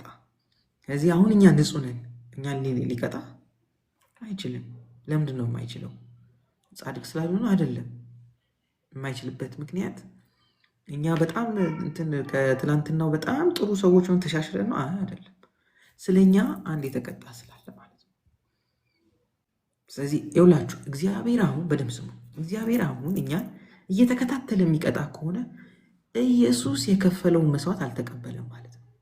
እግዚአብሔር ልዝገምላችሁ፣ እግዚአብሔር አሁን እኛን እየተከታተለ ስለ እያንዳንዱ ኃጢአት የሚቀጣ ከሆነ በኢየሱስ ላይ የወረደው ቅጣትና ኢየሱስ ያደረገውን ነገር እግዚአብሔር አልተቀበለውም ማለት ነው። አልተቀበለውም ማለት ነው። ትክክል አይደለህም፣ ራሳቸው መቀጣት አለባቸው እያለ ነው። ስለዚህ እግዚአብሔር በስራው በቃ ይዛባበታል፣ ጽድቁ ይዛባል። እዚህ ሮሜ 3 ላይ ሲናገር እንደዚህ ይላል፣ ኢየሱስ ክርስቶስ ከመምጣቱ በፊት ሕግ ከመሰጠቱ በፊት 2000 ዓመት ሕግ ከመሰጠቱ ሕግ የተሰጠው ሙሴ ሲመጣ ሙሴ ከመምጣቱ በፊት በምድር ላይ የነበሩት ሰዎች ሕግ ስላልተሰጠ ኃጢአት ምን ያደርግባቸውም ነበር? አይቆጠርባቸውም ነበር ይላል። የሰማችሁ አይደል? ኃጢአት አይቆጠርባቸውም ነበር። ያልተቆጠረበት ምክንያት ሕግ ምን አልተደረገም፣ አልተሰጠ። ሕግ በሌለበት ተጠያቂነት የለም። ሕግ እስካለ ድረስ ነው የሚጠየቀው ሰው። ስለዚህ ምን ይላል? እስከዛ እስከ ሙሴ ድረስ ኃጢአት ነግሷል እኮ በምድር ላይ፣ ግን ሕግ ስላልተሰጠ እነሱ ምን አደረገ? አልተቆጠረባቸው። ከዛ ከሙሴ በኋላ ሕግ ስለተሰጠ እነዚህ ደግሞ ተቆጠረባቸው። ከዛ ከኢየሱስ ደግሞ መጣ። ከኢየሱስ በኋላ እኛ ደግሞ ሕግ አልተሰጠንም። ታዲያ እንዴት ነው? እግዚአብሔር 2000 ዓመት ነው በሕግ ያስተዳደረው፣ ያውም እስራኤልን ብቻ። ምድር ላይ ያሉትን ሰዎች ብሎ አላስተዳደረም። ለእስራኤል ብቻ ነው እንትን የሰራው ሕግ የሰራው። ይሁላችሁ እግዚአብሔር ያደረገውን ነገር በሙሉ ሰውን የተከታተለ መቅጣት ቢፈልግ ኖሮ 6000 ዓመት በቃ አይምርም ነበር ሰው። ስለዚህ ሮሜ 3 ላይ ሲናገር እንደሚል ታውቃላችሁ፣ የራሱን ጽድቅ ያሳይ ዘንድ አለ እግዚአብሔር ራሱ እሱ ራሱ ጻድቅ ሆኖ በኢየሱስ ክርስቶስ የሚያምኑትንም የሚያጸድቅ መሆኑን ለማሳየት እነዚህ በኢየሱስ ያመኑትም አለ አሁን በኢየሱስ ስላመኑ ኃጢአታቸው አይቆጠርባቸውም። ለምን? ከዛ በፊት ከሙሴ ሕግ ከመሰጠት በፊት የነበሩት ሰዎች ሕግ ስላልነበረ ምን አልተደረገባቸውም፣ አልተቆጠረባቸውም። አሁን ግን ይሄኛው ግን የእግዚአብሔር ጽድቅ ይዞ የተገለጠው ሙሴና ነቢያት የመሰከሩለት የተባለው እሱ የተገለጠው እሱ የእግዚአብሔርን ጽድቅ ይዞ የመጣው ጽድቁን ለእኛ ሰጠንና እኛ አሁን ኢየሱስ ክርስቶስ ከመጣ በኋላ በእርሱ በማመናችን አማካኝነት ምን እግዚአብሔርን ጽድቅ ለማሳየት እኛን በእምነት አማካኝነት ጻድቅ አድርጎ ተቀበለን። ስለዚህ እኔ ጻድቅ ነኝ ስል የእግዚአብሔርን ጽድቅ እየተናገርኩ ነው ማለት ነው። እግዚአብሔር እንዴት በስራው ትክክል እንደሆነ እያወጅኩ ነው ማለት ነው። እኔ ጻድቅ በክርስቶስ ኢየሱስ ስራ ጻድቅ ያለው ስል እግዚአብሔር ደስ ይለዋል። ለምን እንደሆነ ታውቃላችሁ? ጽድቁን እያወጅኩለት ነው፣ ስራውን እያወጅኩለት፣ መልካምነቱን የተናገርኩ። ለምን? እሱ ራሱ ጻድቅ ሆኖ በልጁ የሚያምኑትን ወይም በክርስቶስ የሚያምኑትን እነሱን ምን ለማድረግ በማጽደቅ አያችሁ እንዴት የእግዚአብሔር ጽድቅ እንዴት ነገሮች ሁሉ እንዴት በጽድቅ እንደተሰሩ እንደተገጣጠሙ ሁሉን ነገር እግዚአብሔር እንዴት እንዳገጣጠማቸው። ስለዚህ አንድም ለእኛ ጽድቅ አንድም አስተዋጽኦ አላደረግንም፣ እኛ አንድም አስተዋጽኦ አላደረግንም። ከዛ ደግሞ ከዚህም በኋላ ማድረግም አንችልም። በደምብ ስሙ። ጽድቃችን ላይ አንዲት ነገር መጨመር አንችልም። ለምን? ጽድቁን የሰራው ኢየሱስ ነው፣ የሰጠንም የእግዚአብሔርን ጽድቅ ነው። ስለዚህ ያገኘነው የእግዚአብሔርን ጽድቅ ስለሆነ እዛ ላይ መጨመር አንችልም። አሁን ልንገራችሁ፣ በተለያየ ምክንያት እግዚአብሔር የሚፈልገውን አይነት መመላለስ በምድር ላይ ላንመላለስ እንችላለን፣ ሊያቅተን ይችላል። በተለያየ ምክንያት እነዛ ነገሮች ልክ ስናደርጋቸው ወይም በዛ አይነት ሁኔታ ውስጥ ስንገኝ እናዝናለን፣ እንፈራለን፣ በደለኝነት ይሰማናል፣ አለመብቃት ይሰማናል። ከዛ ደግሞ እግዚአብሔርም የሚቀበለን አይመስልንም። ለምን መሰላችሁ? ሰይጣን አንዱ ያስቀመጠብን እውቀት ይሄ ነው። አንተን እግዚአብሔር አይፈልግህም፣ አይፈልግሽም፣ አትበቂም፣ አትበቃም እያለ ነው ምን የሚያደርገን የሚነግረን ማለት ነው። እዚህ ሁላችሁ ከመጀመሪያም በብቃታችን አልመጣንም። ስለዚህ በዚህ ትምህርት አንደኛው እንድትማሩ የምፈልገው ነገር የእናንተን ብቃት እንድትጥሉት ነው። የእናንተን ብቃት እንድትተዉት ነው። የእናንተን ጥሩነት አሽቀንጥራችሁ እንድትጥሉት ነው። ለምን? እግዚአብሔር የተቀበለን በጥሩነታችን አይደለም፣ በልጁ በኩል ነው የተቀበለን፣ በልጁ በኩል ነው። ስለዚህ ሁላችሁ እግዚአብሔር አሁን በልጁ በኩል ወደ እርሱ ከመጣሁ ከቀረብኩ በኋላ በክርስቶስ ኢየሱስ ወደ እሱ ከቀረብኩ በኋላ እግዚአብሔር ከተቀበለኝ በኋላ የሆነ ቀን ከአንድ ጓደኛዬ ጋር ስጣለ እግዚአብሔር ፊቱን ካዞረብኝ ወይም ከተቀየመኝ ካዘነብኝ እግዚአብሔር ካኮረፈኝ ምን እንደሆነ ታውቃላችሁ? የኢየሱስ መስዋዕት ብቻ ብቁ ስላልሆነ ሌላ ጨመረ እያለ ነው። ይህንን ደግሞ አይልም። ታዲያ ምንድን ነው የሚለኝ? ይህን ሁሉ ነገር እንዴ እና ታዲያ ልቀጥል እንዴ እንደዚህ እያደረጉ? ታዲያ በፍጹም አይገባም ይላል ሮሜ 6። እንደዚህ መኖር አይገባም ይላል፣ አልተፈቀደም በፍጹም። ታዲያ ምን ላደርግ? እንደዚህ እንዳልኖር የሚያደርገኝን ትምህርት መማር አለብኝ፣ ከመንፈስ ቅዱስ ከእግዚአብሔር መማር አለብኝ። እሱን እስካልተማርኩ ድረስ አልለውጥም ይሄንን ድርጊቴ። ለምን? ችግሩ የእውቀት ስለሆነ የማንነት ሳይሆን። በማንነትማ አዲስ ነኝ፣ አዲስ ፍጥረት ነን። ጌታን ያገኘን ቀን አዲስ ሆነን አይደል እንዴ? አዲስ ፍጥረት ናቸው አይደል? ሁላችንም አዲስ ፍጥረት ነን። በጌታ ስናምን አዲስ ፍጥረት ሆነናል። ስለዚህ አዲስ ፍጥረት እየሞተ አይነሳም። እንደዛ ከሆነ ዳግም ውልደት አንዳንዶቻችን 695,000 ምናምን ላይ ደርሰን ነበረ። እንደዛ ቢሆን ውልደት አንዴ ነው። በቃ አንዴ ዳግም ተወልደናል፣ አለቀ ጨረሰን። ማንነትን አንዴ አግኝተናል። ግን ሮንግ ኖሌጅ ስላለ ምን ማለት መሰላችሁ? አዲሱ ሰው በአሮጌ ሰው እውቀት እያኖር ነው ስላለ ብዙ እንሳሳታለን፣ ብዙ እናጠፋለን። የአዲሱን ሰው በአዲስ እውቀት ማኖር አለብን፣ መማር ያስፈልጋል። ለዚህ ነው የአዲሱ ሰው እየተማረ ሲመጣ፣ ለዚህ ነው በእውቀት የሚታደሰውን አዲሱን ሰው ምን አድርጋችሁታል? ለብሳችሁታል። የአዲሱ ሰው በምንድን ነው የሚቀየረው? በእውቀት የሚታደስ ነው።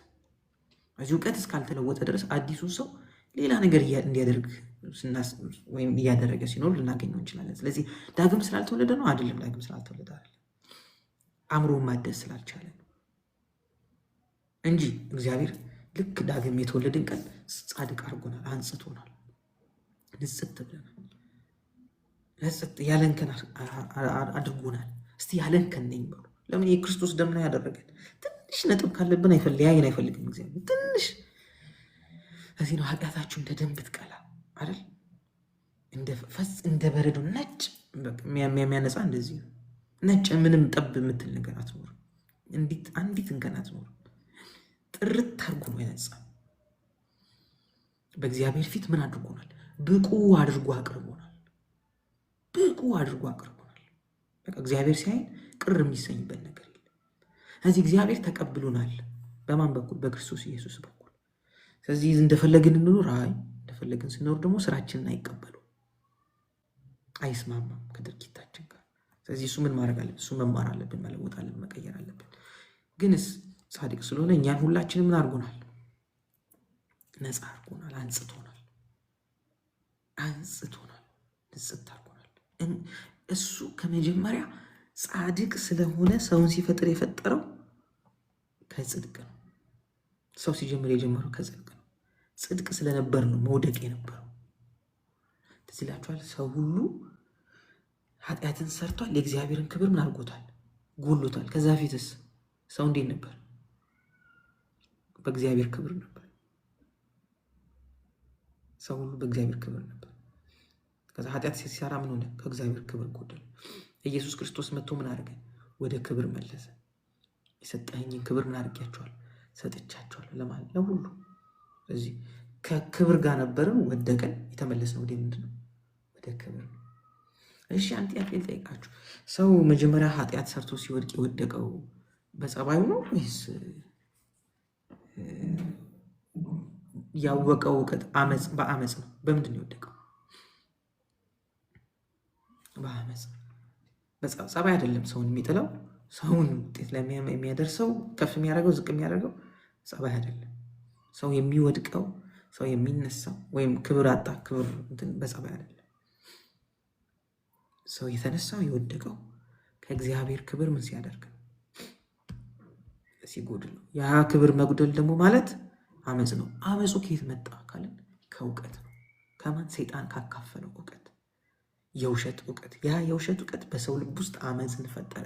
ትዝ ይላችኋል። እግዚአብሔር ቃየል ጋር መጥቶ ዘፍጥረት 4ን ስንማር ተምረናል። እሱ እግዚአብሔር ቃየል ጋር መጥቶ ያለው ኃጢአት በደጅ ታደባለች። የት ነው ደጅ የሚለው? ልቡን ጋር እኮ አንተ ፈጥነህ ንገስባት፣ አሸንፋት።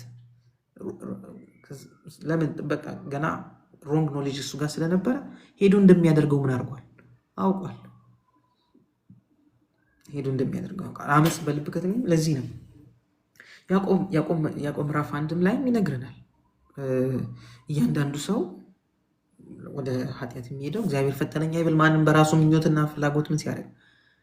ስለዚህ የእያንዳንዱ ሰው ፍላጎትና ምኞት ኃጢአትን ጸንሳ ትወልዳለች። ስለዚህ የምትወልደው ሞት የምትወልደው ያንን አመፅ ስለሆነ ከየት ነው የሚጀምረው? ከእውቀት ስለሆነ። ስለዚህ ከእውቀት የማይጀምር ከልብ የማይጀምር ድርጊት ላይ የተቀመጠ ኃጢአት የለም። ድርጊት ያለን የተሳሳተ እውቀት መገለጫ ነው። አንደኛው ይሄ ነው። ሁለተኛ በዚህ ስጋ ላይ ይሄንን ስጋ ኃጢአት አበላሽቶታል እንጂ ኮራፕት አድርጎታል። ይሄንን ስጋ እንጂ ኃጢአት ስጋ ላይ አይደለም የሚያድረው። ስጋ ላይ ቢያድርማ ምንም ሰው በመንፈሱ አይሞትም ነበር። ሰው መጀመሪያ እኮ የሞተው በመንፈሱ። በስጋውማ 930 ዓመት ኖረ እኮ አዳም። ከኤደን ገነት ተባረኩ ኖረ፣ ምንም ችግር የለውም። እነ ማቱሳላ እኮ 960 ምናምን 69 ኖረዋል በስጋ። ግን ከእግዚአብሔር ምን አድርገዋል? ተለይተዋል። ሞት ምንለው እሱ እግዚአብሔር ምን ማድረግ መለየትን ነው።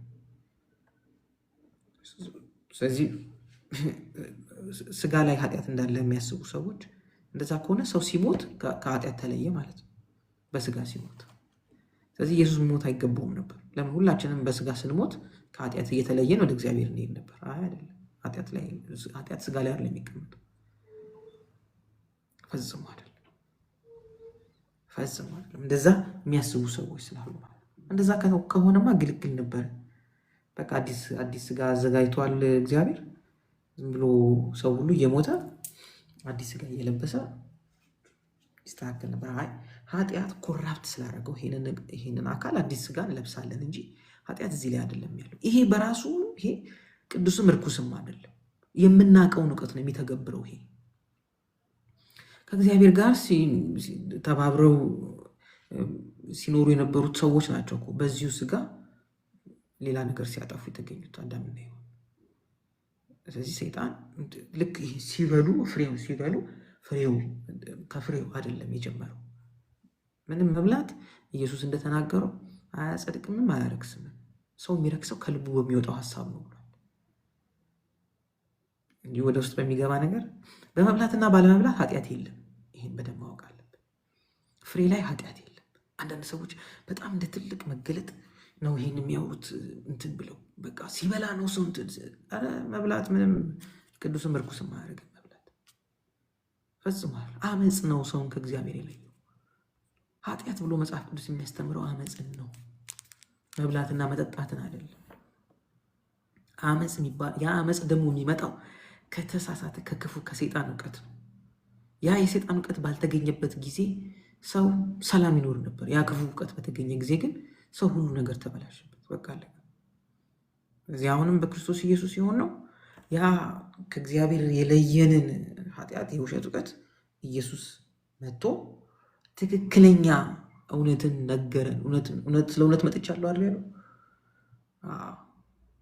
እዚህ መጥቶ እውነቱን ነገረን። እውነቱ ምንድነው? እኛ የእግዚአብሔር ልጆች ነን። እግዚአብሔር ምን አድርጎናል? ተቀብሎናል። ከመጀመሪያ የእግዚአብሔር ሀሳብ ለኛ ምን እንደሆነ ነግሮናል።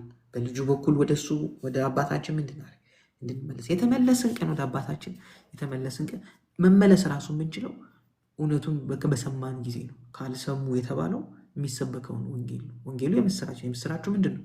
እግዚአብሔር ለኃጢአት ያበቃችሁ ለሞት ያበቃችሁን ኃጢአት በክርስቶስ ኢየሱስ በመስቀል ላይ ምን አድርጎታል? አስወግዶታል። መስዋዕት ሆኖ ቀርቦ እናንተን አንጽቷችኋል። ስለዚህ ምን ኑ ተቀበሉ ይሄንን መድኃኒት፣ የዓለም መድኃኔዓለም የተባለው። ስለዚህ መድኃኒቱን ስንቀበል ምን እናደርጋለን? እነጻለን። ስንቀበል ምን እናደርጋለን? እነጻለን። መድኃኒቱን ከወሰድን በኋላ በቃ አለቀ። ለምሳሌ እኛ ሀገር አሁን በዚህ ዓመት ራሱ 2 ምናምን እንትን አድርገዋል። ምንድነው ፖሊዮ ከትበዋል። ፖሊዮ ክትባት የወሰደ ልጅ በቃ ፖሊዮ እያለ ምንም አይሆንም ልጁ። ለምን? መድኃኒቱ ምን አድርጓል? ወስዷል። አስከትቦ የሚባለው ለዚህ መድኃኒቱን ከወሰደ በኋላ ፖሊዮ አለ፣ ግን ፖሊዮ አይዞም ልጁ አለ። ያለ መድኃኒት አለ፣ ኃጢአትም አለ።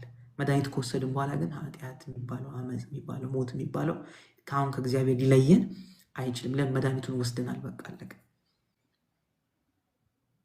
መድኃኒቱን ወስዳችኋል ወይ ነው? መድኃኒቱን ወስዳችኋል። መድኃኒቱን ከወሰዳችሁ በቃ አለቀ። ነጽታችኋል።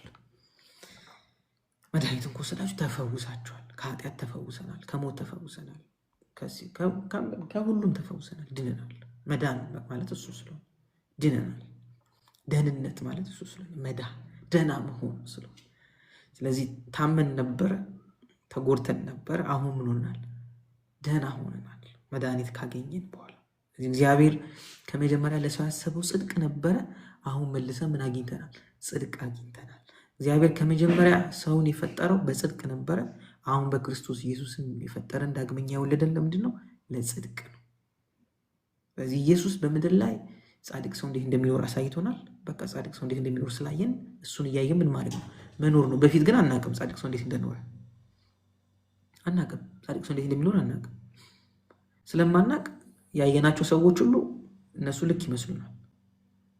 ለምሳሌ ዳዊትን እናይና ዳዊት ልክ ይመስለናል። አብርሃም እናይና አብርሃም ልክ ይመስለናል። ያዕቆብ እናይና ያዕቆብ ልክ ይመስለናል። እያየን በቃ ልክ እየመሰሉን እንዳንስት ትክክለኛውን የጻድቅ ሰው ህይወት ኢየሱስ አሳየን። እንዴት እንደሚኖር 3 ዓመት ተኩል በምድር ላይ እየኖረ አሳየን። ያንን ካየን በኋላ አሁን እንዴት አኗኗራችሁ እንዴት እንደሆነ ግራ አይገባንም ማለት ነው። እንዴት እንደምኖር እናውቃለን። የዳነ ሰው እንዴት እንደሚኖር እናውቃለን። ጻድቅ ሰው እንዴት እንደሚኖር እናውቃለን። ንጹህ ሰው እንዴት እንደሚኖር እናውቃለን። ስለዚህ አሁን ሁላችንም ዛሬ እንድናይ ወይም እንድንይዝ የምፈልገው እውቀት ቀዳሚ ነገር ምን ተማራችሁ ዛሬ ብትባሉ ልትመልሱት የምትችሉት ነገር አጠር አድርጌ ልንገራችሁ። ጻድቅ የሆነው እግዚአብሔር ሰውን የጀመረው ከጽድቅ ነው። ሰው ከጽድቅ ወድቆ ነበር። ሰው በኃጢአት ምክንያት ኢየሱስ መጥቶ ሰውን ወደ ጽድቅ መለሰው። አለቀ። ሰው የተጀመረው ከጽድቅ ነው። ሰው ከኃጢአት አልጀመረም። ደስ ይለኛል ይሄን ሁሌ ሳስበው። እግዚአብሔር የጀመረው ሁላችን ያለው ሀሳብ የጀመረው ከንጽህና ሁላችን። ለዚህ ነው ዳዊት ግሩምና ድንቅ ሆኜ ተፈጥሬአለሁ። በቃ ይሄ አስደናቂ እግዚአብሔር ግሩምና ድንቅ አድርጎ የፈጠረ ሰው ክብሩ እጅግ ከፍ ያለ ነው። የሰው ክብር በቃ እግዚአብሔር በራሱ ክብር ልክ ነው ሰውን ያከበረው፣ ከፍ ነው ያደረገው ሰው። እሺ ብዙ ጊዜ የምንሰማቸው ስብከቶች ያው ከኃጢአተኝነት አስተሳሰብ የሚወጡ ስለሆኑ ክብሩን ለማንም አይሰጥም። እግዚአብሔር በክብሩ የመጡበትን ያደቃቸዋል። የሰጠኝን ክብር ሰጥቻቸዋለሁ። ብዙ ልጆች ወደ ክብር ይመጡ ዘንድ እዚህ እግዚአብሔር ወደ ክብር ይጠራል። አከበርን። ሮሜ ምዕራፍ 8 የወደዳቸው የጠራቸው አጸደቃቸው፣ ከዛ ምን አደረጋቸው? አከበራቸው። እዚህ እግዚአብሔር የጠራ ክብር ሊሰጠን ክብሩን ሊሰጠን እግዚአብሔር ሰውን ስለሚወድ መኖር የሚፈልገው ከሰው ጋር ስለሆነ ለሰው ምን ሰጥቷል? ክብሩን ሰጥቷል። ሂዱና መዝሙር 8ንም የክብርና የምስጋናን ዘውድ ጫንክለት፣ በእጆች ስራ ላይ ሁሉ ሾምከው። ስለዚህ እግዚአብሔር ሰውን የፈለገው ለክብር ነው። እስቲ ለክብር ነው የተፈጠርኩት። እግዚአብሔር ለክብር ነው የወለደን፣ ለውርደት አይደለም። እዚህ ጣሳ ነኝ አሸንዳ ነኝ እንትን ነኝ። እግዚአብሔር በምን አይነት ፍቅር እንደወለደን በምን አይነት መልክ እንዳመጣን አለማወቅ፣ በምን አይነት ሀሳብ እግዚአብሔር እንደወለደ ምን አለማድረግ አለማወቅ። የሰውን ክብር ከመጀመሪያ ስለማናውቅ ነው። ለምን ሰው ብለን እኛ የጀመርነው ከየት ነው? ከውድቀት ነው። ከአዳምና ሔዋን ውድቀት በኋላ ነው ሰው ብለን የጀመርነው። ሰው ግን እዛ ጋር አልጀመረም። ሰው የጀመረው ገና በእግዚአብሔር መልክና አምሳል ነው። ከመጀመሪያ በእግዚአብሔር መልክና አምሳል ውስጥ ኃጢአት የሚባል ነገር የለም። በእግዚአብሔር መልክና አምሳል ውስጥ ውድቀት፣ ውርደት የሚባል ነገር የለም። ከዚህ ሰው ይህንን በደምብ ስሙኝ። ሰው ከእግዚአብሔር ነው የጀመረው። ከአዳምና ሔዋን አልጀመርንም። ከአቶ እንትናና ከወይዘሮ እንትና አልተጀመርንም። እነሱ ዘፍጥረትን አስተምር ያለው እንትን ላይ ምንድነው ዩቲዩብ ላይ ሄዳችሁ ስሙ። እነርሱ ስጋ ብቻ ነው የሰጡን ወደዚህ ምድር ለመግባት። እናትና አባት ስጋ ነው የሚያዘጋጁት። በቃ ምንም ነገር ማድረግ ሰው መፍጠር አይችሉም። እዛ ስጋ ውስጥ እግዚአብሔር ሕይወትን ወይም መንፈስን እንዴት እንደሚለቅ እንደማታውቅ ይላል መክብብ ምዕራፍ 11 12 ሄዱና አንብቡት። 11:5 መክብብ 11:5 ላይ አለ፣ ግልጽ ተደርጎ ተቀምጧል። ስለዚህ እናት ማህፀን ውስጥ ወደሚገኘው አካል ህይወት ወይም መንፈስ እንዴት እንደሚገባ እንደማታውቅ ይላል። ስለዚህ እግዚአብሔር እናት አካል ሲያገኝ ምን ያደርጋል? ህይወትን ወይም መንፈስን ያስገባል። ማን? እግዚአብሔር። ስለዚህ እግዚአብሔር ኃጢአተኛ ህይወት ወይም መንፈስ አያስገባም ወደ ሰው። ስለዚህ ስመጣ የመጣሁት ንጹህ ሆኜ ነው። ስመጣ የመጣሁት ክቡር ሆኜ ነው። ስመጣ የመጣሁት ጻድቅ ሆኜ ነው። ስመጣ የመጣሁት እንከን የለሽ ሆኜ ነው። ታዲያ ኃጢአት ያለበት ዓለም ውስጥ ስለገባ ሁላችንም እዚህ ስለገባ ከዚህ ኃጢአትን ምን አድርገናል? ወስደናል። ከዚህ ኃጢአትን፣ አመፅን፣ ክፉ ቀትን ምን አድርገናል? ይዘናል። እግዚአብሔር ይመስገን። ኢየሱስ የመጣው ደግሞ ይህንን ከኛ ምን ሊያደርግ ነው? ሊያጥብ፣ ሊያነጻ ነው። ስለዚህ ከዚህ ክብር ወድቀን ነበር፣ ወደ ክብር መለሰን። ምንድነው? ክብር ጎሎን ነበር፣ አጥተን ነበር፣ አጥሮን ነበር። ክብሩን መለሰን፣ አከበረን፣ ወስዶ በአብ ቀኝ ወስዶ አስቀመጠን። ከእርሱ ጋር ምን አደረግን? ተሰወርን። በክርስቶስ በእግዚአብሔር ቀኝ ምን አድርጋችኋል? ተሰውራችኋል። ስለዚህ አሁን ኃጢአትና የኃጢአት ነገር እንዳያሰጋን ሆኖ አንድ ጊዜ መልስ አግኝተናል ማለት ነው። ግልጽ ነው የተናገርኩት ነገር። ብዙ አይነት ኢንፎርሜሽን፣ በጣም ብዙ ነገር ከተናገርኩኝ ደግሞ መጀመሪያ ላይም ተናግሬያለሁ። እሱን ኤክስፕሌን ማድረግ እችላለሁ፣ ጥያቄ መመለስ እችላለሁ። ኮኪ ወደ አንቺ ልመልስ። እዚህ ላይ ላብቃና ዛሬ የሚቀጥለው ሳምንት ደግሞ በደንብ ሌሎቹን ሀሳቦች አብራራለሁ። እሺ ነባይ ቴንኪዩ። ግልጽ ነው። ግልጽ ያልሆነላችሁ ሰዎች ጥያቄ ዛሬ ከተማርነው ትምህርት እንግዲህ ሁልጊዜ እንደምንነግራችሁ እየተማርን ስንሄድ በደንብ ክሊር ፒክቸሩ ይገባናል። ግን ደግሞ ዛሬ በቃችን ጥያቄ ሳልጠይቅ አላድርም አልገባኝም የምትሉ ሰዎች ካላችሁ ጥያቄ መጠየቅ ትችላላችሁ። አንድ ቁጥር ጻፉ። እንግዲህ ነባዬ ይሄንን ትምህርት ገና ሲጀምር ተናግሯል። የሚፈርስ ነገር አለ፣ እንዲፈርስ ፍቀዱ። ሲፈርስ ግን ያው ያነቃንቃል። ስለዚህ እሱን በትምህርት ውስጥ ነው ማለት ነው የምንገነባው። ስለዚህ ጥያቄ ያላችሁ ሰዎች አሁን በተማርነው ላይ እኔ ግን እንዲህ ነበር የማውቀው ትሉ ሰዎች ያው የምናውቀውን እያፈረስን ነው። ስለዚህ መጠየቅ ትችላላችሁ። ይሰማል ኮኪ?